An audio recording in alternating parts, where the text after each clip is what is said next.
రెడీయా?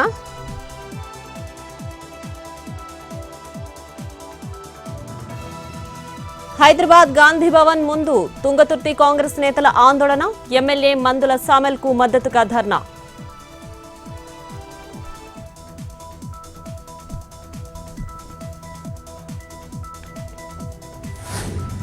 సంగారెడ్డి జిల్లా దౌలతాబాద్ లో ఎరువుల కష్టాలు. ఇఫ్కో ఫర్టిలైజర్ షాప్ వద్ద రైతుల ఆందోళన, ఉదయం నుంచి క్యూ లైన్ లో ఉన్న ఎరువులు ఇవ్వడం లేదని ఆగ్రహం. 4 రోజుల క్రితమే లోడ్ వచ్చినా కావాలని ఆపుతున్నారని ఆరోపణ.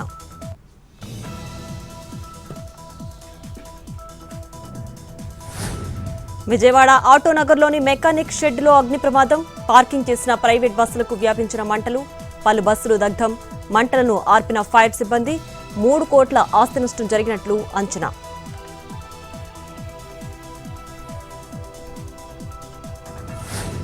హైదరాబాద్ లో నాలా వ్యర్థాలపై ప్రజలకు హైడ్రా కమిషనర్ రంగనాథ్ విజ్ఞప్తి.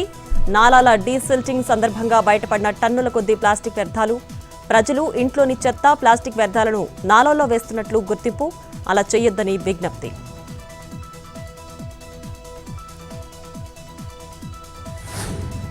మార్కాపురం జిల్లాలో ఘోర రోడ్ ప్రమాదం. ఎర్రగొండపాలెం సమీపంలోని బాలుడిని బలి తీసుకున్న కార్, స్కూటీపై వెళుతున్న తండ్రి కొడుకును ఢీకొట్టిన వాహనం. గంజాయికి అడ్డాగా మారిన Khammam green field highway. Eagle team దాడుల్లో భారీగా పట్టుబడుతున్న మత్తు పదార్థాలు. పెనుబల్లి మండలం ముత్తగూడెంలో 3 అరెస్ట్.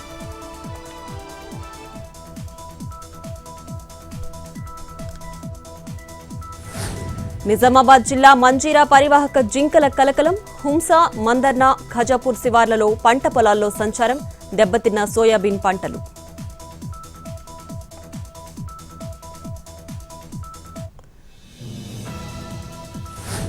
అయోధ్య చందా చోరీపై దేశవ్యాప్తంగా సంతకాల సేకరణ, సమగ్ర విచారణ జరపాలని అరవింద్ కేజ్రీవాల్ డిమాండ్. నిందితులపై కఠిన చర్యలు తీసుకోవాలంటున్న ఆప్ నేత.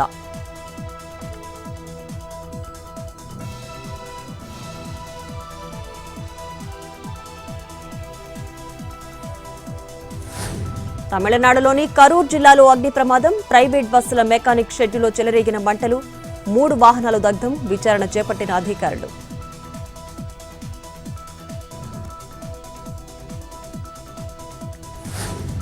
ముంబైలోని తాజ్ హోటల్ కు బాంబు బెదిరింపు. ఈమెయిల్ పంపిన గుర్తు తెలియని వ్యక్తులు. తనిఖీలు చేపట్టిన బాంబు స్క్వాడ్.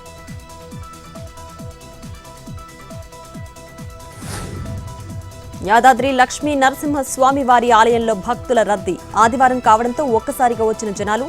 శ్రీవారి ధర్మ దర్శనానికి 3 గంటల సమయం.